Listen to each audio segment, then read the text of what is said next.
All right, Coach Torino, first of all, congrats on being named the Cal High Coach of the Year for women's basketball. Please talk about how excited you were when you found out the news and what it meant to you as a coach. Well, it's hard to put into words. I am extremely grateful and appreciative of Cal High for naming me California State Coach of the Year. It's surreal. It still really hasn't set in because it's something that you don't really spend time thinking about. You just show up, you coach your team to the best of your abilities, and usually outside praise, you don't hear it. You hear people saying, play my kid more, or you should have won that game. So for some, for a group, a prestigious group such as Cal High to come in and bestow such an honor on me, I'm forever grateful. You've had some great success here at Palisades since you came aboard, especially the last 2 years capturing the Open Division Championship, the highest level of basketball for the city section. Just talk about the pillars of success here at Palisades, which has really enabled you to build a great program. Well, I think you win with people first, and so I've been fortunate to surround myself with grade A people. From everyone on my coaching staff, from Edward Estevan, Leilani Estevan, and Giovanni Stewart, and Dominique Scott, Sheldon Crowley, and Metal World Peace, and Torian Ross. There's so many people that don't necessarily get the credit that they should, and so it's my job to make sure that when we do play games that I represent them to the best of my abilities. And so winning with those people daily has been kind of a concept of ours in this program, which has propelled us to a different level.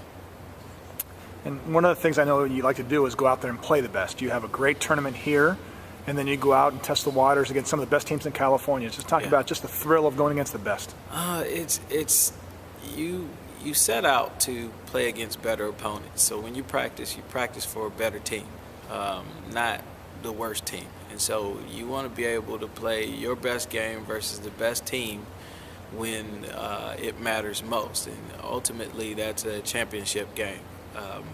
Every game, when you're prepping, is important. And so we treat every game like it's a championship. So with that being said, you have teams like St. Mary Stockton and Mater Dei who are perennial powerhouses, and it would do us a disservice if we weren't trying to play them. Our players continue to get better, and so the challenge is to take them into those atmospheres where there's a little bit more of difficulty and seeing how they deal with the adversity. So we've been fairly successful. Just in regards to scheduling the games, we'd like to win a few of them, though. Recently, you were part of Team USA, and still are, of their instructional program of building a foundation for our youth here in our country. Talk about how proud you are to be part of Team USA. Well, that's something that's dear to my heart because you grow up watching Team USA, and mainly for me, it was the '92 Dream Team. And from there, it kind of sets that gold standard in your heart where you're fighting to achieve some form of greatness. And so to be affiliated with an organization as incredible as USA Basketball is still a dream come true.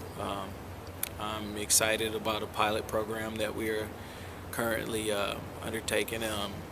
It's an open court program where you're really focusing on the development portion of our scholar athletes' basketball game. And all of it stems from fundamental basketball. And I'm excited to just be a part of that program still. And lastly, talk about your future. I know you're content here, you got some good things going, but what does the future hold for Coach Johnson? Well, I don't know. A lot of basketball. Sometimes for me, I'm always inspired by all of the Hall of Fame coaches, whether they did good or bad. You know, it's them being able to have that longevity and coach. Work isn't necessarily work when you're doing it and you're not being paid for it. And so I take a great amount of pride in what I do as a coach. And so I'm not coaching in a hurry, and I don't necessarily have a destination. I just know that I'm going to continue to coach. It's not necessarily a job for me. It's not a hobby. It's a career. And so being able to be impactful to any level of player is, again, it's humbling, and I'm appreciative of the fact that there are parents who are willing to send their kids to Palisades and allow me to work with them.